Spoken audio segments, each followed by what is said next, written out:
എന്താണോ നോക്കുന്നേ? അല്ല, പിറകെ പോലീസുകാരൊന്നും കാണുന്നില്ല. ഇത്തവണ പോലീസ് വരില്ല. ഞാൻ ജയിൽ ചാടിയതല്ല. അടുത്ത മാസം ഇറങ്ങണമെന്ന് പറഞ്ഞിട്ട് 1 മാസത്തെ ഇളവ് കിട്ടി. ഇനി എത്രയും പെട്ടെന്ന് എന്റെ പെണ്ണിനെ തട്ടിയെടുത്തവന്റെ കഥ കഴിക്കണം. ഒരു ദിവസമെങ്കിലും ഒരു ദിവസം അവളുടെ ഭർത്താവായി ജീവിച്ചിട്ട് തിരിച്ച് ജയിലിലേക്ക് പോകണം. രാഘവേട്ടൻ ആരെ വേണമെങ്കിൽ കൊന്നോ, അതിനെന്ത് സഹായം വേണമെങ്കിലും ഞാൻ ചെയ്തു തരാം. പക്ഷെ അതിനു മുമ്പ് ഞാൻ ആഗ്രഹിച്ച എന്റെ ഗായത്രിക്കുട്ടിയെ രാഘവേട്ടൻ എനിക്ക് നേടിത്തരണം.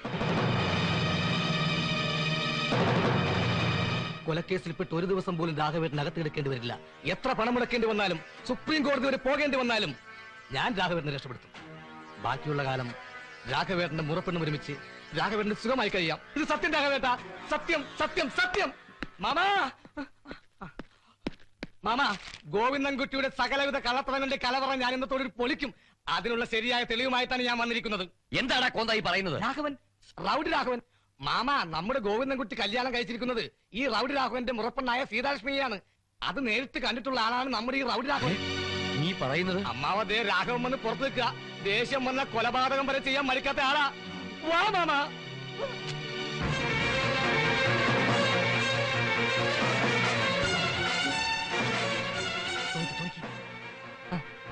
ഇവൻ പറഞ്ഞ സംഭവങ്ങൾ താൻ കണ്ടതാണോ? ഞാൻ കാണാൻ വന്നതല്ല. മര്യാദയ്ക്ക് അവനെ പുറത്തുവിട്ടേക്ക് എല്ലാത്തിനും അരിഞ്ഞുകളയും.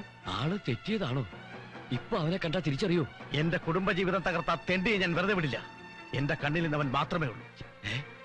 ഇത് വിശ്വസിക്കാമോ? അതോ വല്ല തെറ്റിദ്ധാരണയാണോ? മാമ, ഒരു തെറ്റിദ്ധാരണയുമില്ല. ഞാനിപ്പോ കാണിച്ചു തരാം. രാഘവേട്ട, ഒരു നിമിഷം കൂടി.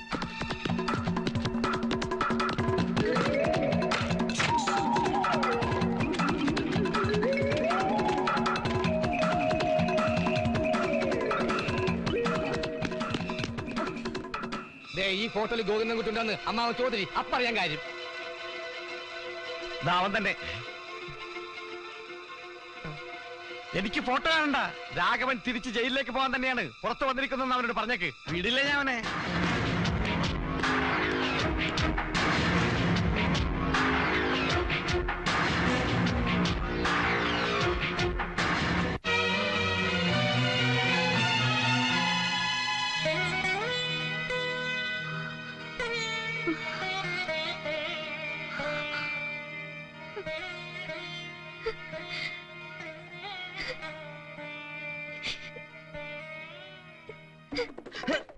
സീത എവിടെ? എന്തോ വാങ്ങാൻ പുറത്തു പോയി. എന്തേ? ആ കാർക്കോടകി വരുന്നുണ്ട്. അരെ, നിന്റെ പുതിയ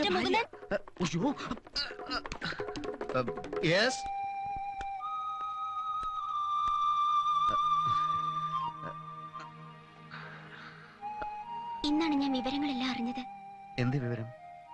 ഡാഡി നമ്മുടെ കല്യാണം തീരുമാനിച്ച കാര്യം. അഖില, എനിക്ക്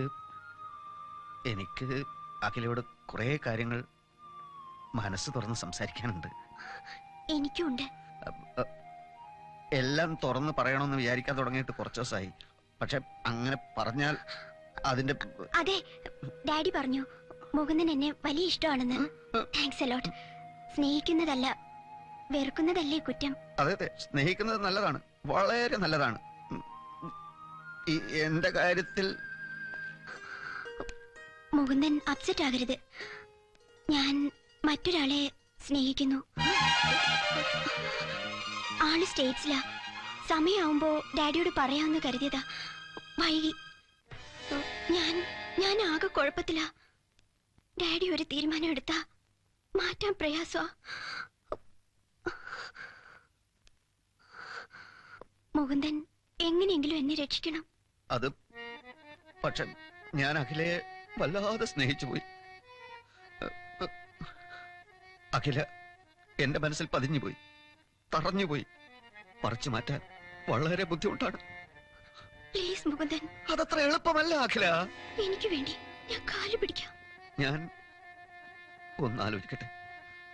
പക്ഷെ ഒരു കാര്യമുണ്ട്, എനിക്കും ഇതുപോലൊരു ആപത്ത് വന്നാൽ അഖില... എന്താപത്ത്? അല്ല, എന്തെങ്കിലും കാരണം കൊണ്ട് എന്റെയോ ആ സീതയുടെയോ ഗോവിന്ദൻകുട്ടിയുടെ ഭാര്യ സീത ഉണ്ടല്ലോ, അവരുടെയോ ജോലിക്ക് വല്ല പ്രശ്നം ഉണ്ടായാൽ, ഉദാഹരണത്തിന് ഇപ്പൊ ചിലപ്പോ കുട്ടിയുടെ അച്ഛൻ ഞങ്ങളെ ജോലിയിൽ നിന്ന് പിരിച്ചു വിട്ടു എന്ന് വിചാരിക്കുക.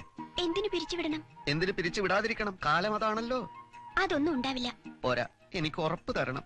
തന്നിരിക്കുന്നു. എങ്കിൽ ഞാൻ എന്റെ അഖിലയെ വേദനയോടെ മറക്കാൻ ശ്രമിക്കും. ഇപ്പോഴാ എന്റെ ശ്വാസം നേരെ വീണത്. എന്റെയും. അങ്ങോട്ട് പോരും. എന്താ ബൈ മുകുന്ദൻ. ബൈ. ആഹാ, എന്താ ഭാര്യയും ഭർത്താവും കൂടി ഒരു ഒളിച്ചുകളി? ഞാൻ എന്റെ ഭാര്യയോട് ഒരു രഹസ്യം പറയായിരുന്നേ.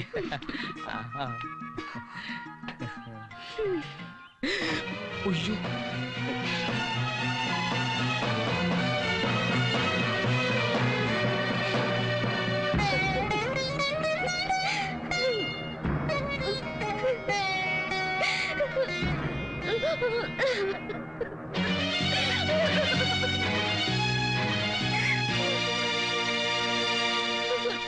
ഇവിടെ നിന്ന് മോങ്ങിയ അരിഞ്ഞു കളയും ഞാൻ ആസത്തെ.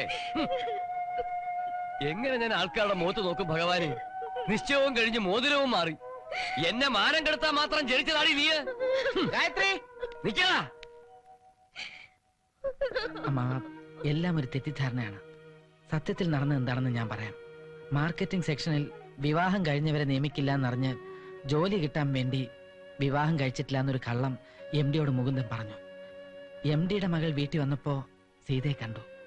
അവരുടെ മുമ്പിൽ സീതയ്ക്ക് എന്റെ ഭാര്യയായി അഭിനയിക്കേണ്ടി വന്നു. അത് കണ്ടിട്ടാണ് ഗായത്രി എന്നെ തെറ്റിദ്ധരിച്ചു. മതി ഗോവേട്ട, നുണ പറഞ്ഞത് മതി. ലോകത്ത് ഒരു പെണ്ണും എന്തിനു വേണ്ടിയായാലും സ്വന്തം ഭർത്താവിനെ മാറ്റി പറയില്ല. ഗായത്രി, നീ തന്നെ ഒന്ന് ആലോചിച്ച് നോക്ക്.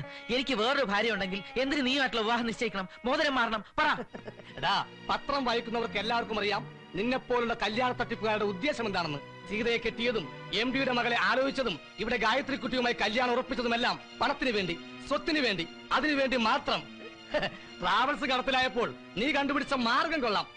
എടാ, പാവപ്പെട്ട പെൺകുട്ടികളുടെ ജീവിതം നശിപ്പിച്ചിട്ടല്ല പണക്കാരനാകേണ്ടത്. നിർത്തടാ. നീ എന്ത് പറഞ്ഞാലും ഗായത്രിക്ക് എന്നെ അറിയാം. അമ്മാവ, എല്ലാവരും ചേർന്ന എന്റെ മോളെ ഈ നിലയിലാക്കിയത്. ഇറങ്ങടാ. അമ്മാവ, ഇറങ്ങടാ അവിടെ. അമ്മാവ, അമ്മാവ, ഞാൻ അമ്മാവ, ഈശോനെ സാക്ഷി നിർത്തി ഞാൻ പറയാം. അമ്മാവ, വിശ്വസിക്കാം അമ്മാവ. അമ്മാവ, ഇതോടെ നീയുമായുള്ള ബന്ധം അവസാനിച്ചു.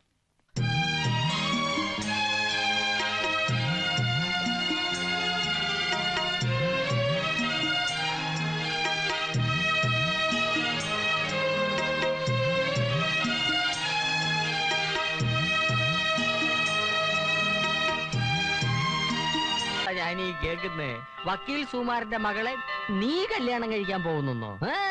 അമ്മയുമായി അങ്ങേര് സംസാരിച്ചു. അമ്മ എന്നെ വല്ലാതെ നിർബന്ധിക്കുക.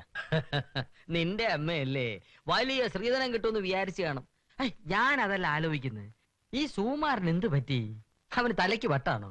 ഒരേ ഒരു മകള്, അവൾക്കൊരു ഭർത്താവിനെ കിട്ടാൻ ഇത്ര പ്രശ്നമാണോ?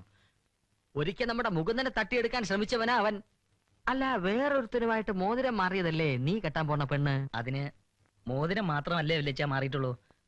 ആ കുട്ടിയുടെ 2 മുറച്ചെറുക്കന്മാർ ചേർന്ന് എന്തൊക്കെയോ പ്രശ്നങ്ങൾ ഉണ്ടാക്കുകയാണ്. അതിലയാൾ വല്ലാതെ വിഷമിച്ചു, മടുത്തു. അങ്ങനെ എങ്ങനെ ഒരു ആലോചന തന്നെ ഉണ്ടായത്. ഗുരുവായൂരിൽ വെച്ചായിരിക്കും കല്യാണം. വല്യച്ഛൻ വരണം, അനുഗ്രഹിക്കണം. ഞാൻ വരാം, അനുഗ്രഹിക്കാം. പെണ്ണ് കിട്ടിയാലെങ്കിൽ ഒരു മനുഷ്യനെ പോലെ ജീവിക്കണം. അവളുടെ സ്വത്ത് മാത്രമായിരിക്കരുത് ഇതിന്റെ ഉന്നം. മനസ്സിലായോ? മനസ്സിലായി. എന്നാ പൊക്കോ. കമ്പ്യൂട്ടർ. മാമാ, മാമാ, ഞാൻ ഈ കേട്ടൊക്കെ സത്യമാണോ? എന്താടാ? മാമൻ ഗായത്രിയെ ഏതൊരു പ്രേമിന് കെട്ടിച്ചെടുക്കാൻ പോകണോ? ഓഹോ, അതിനിപ്പോ നിന്റെ സമ്മതം കൂടെ വാങ്ങണോ ഞാൻ? മനസാക്ഷി എന്ന ഒന്നുണ്ടോ മാമന്? സേലത്തു നിന്ന് വന്ന് അന്ന് മുതൽ മോഹിപ്പിച്ചിട്ട് ഇപ്പോ മോഹിപ്പിക്കുകയോ? ഞാൻ ആരെയും മോഹിപ്പിച്ചിട്ടില്ല. തന്നെത്താൻ അങ്ങനെ വല്ല മോഹം ഉണ്ടെങ്കിൽ അത് ഞാനാണോ കുറ്റക്കാരൻ? തെണ്ടികളായ 2 അനന്തരവന്മാരുടെ ഇടയിൽ കിടന്ന് നശിക്കാനുള്ളതല്ല എന്റെ മകളുടെ ജീവിതം. തെണ്ടിയോ? ഞാനോ? എന്തെല്ലാം സാധനങ്ങൾ മാമൻ എന്റെ കയ്യിൽ നിന്ന് അടിച്ചു മാറ്റി. മീൻ, ഇറച്ചി, ഫ്രൂട്ട്സ്, തുണിത്തരങ്ങൾ, VCR, പിന്നെ മതി, നിർത്ത്. നാണം കെട്ടവൻ. ഇതൊക്കെ വിളിച്ചു പറയുന്ന നീ ഒരു ചെറ്റയാ. അതുകൊണ്ട് തന്നെയാ എന്റെ മകളെ നിനക്ക് കെട്ടിച്ച് തരാത്തതും. ഇത് അവസാനത്തെ വാക്കാണോ? അതെ, മേലാൽ നീ പടിക്കകത്ത് കയറി പോകരുത്. എടാ മാമാ, താൻ അമ്മാവനല്ല, മാമയാണ് മാമ. ഇതിന് ഞാൻ പ്രതികാരം ചെയ്തില്ലെങ്കിൽ എന്റെ പേര് സേലം ഫൽഗു എന്നല്ലോ. ഇറങ്ങി പോടാ തെണ്ടി.